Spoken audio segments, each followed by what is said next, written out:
இப்போ நெக்ஸ்ட் வந்து பார்த்தீங்கன்னா வே பண்ண சால்ட் எடுத்துட்டு நம்ம இந்த 150 kg வே பண்ணி ஆல்ரெடி வே பண்ணி வச்சது நம்ம இப்போ ஆட் பண்ண போகிறோம் சார். இதில் ஆட் பண்ணுங்க.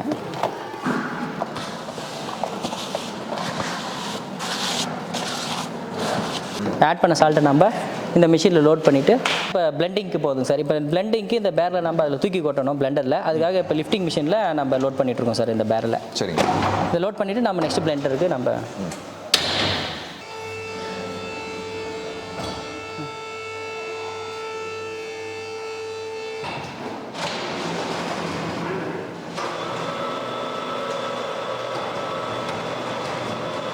இப்போ வந்து பார்த்தீங்கன்னா இதில் வந்து ரிப்பன் பிளெண்டரில் போட்டு நமக்கு ஈவனாக வந்து சால்ட்டும் நம்ம சிட்ரானு டர்மரிக் எல்லாம் ஈவனாக இப்போ மிக்ஸ் ஆகும் சார். ஒரு 2 to 3 minutes இதில் மிக்ஸ் ஆகும் சார். மிக்ஸ் ஆகிட்டு நம்ம நெக்ஸ்ட் வந்து இந்த பேரலில் வந்து ஸ்டோர் பண்ண போகிறோம் சார்.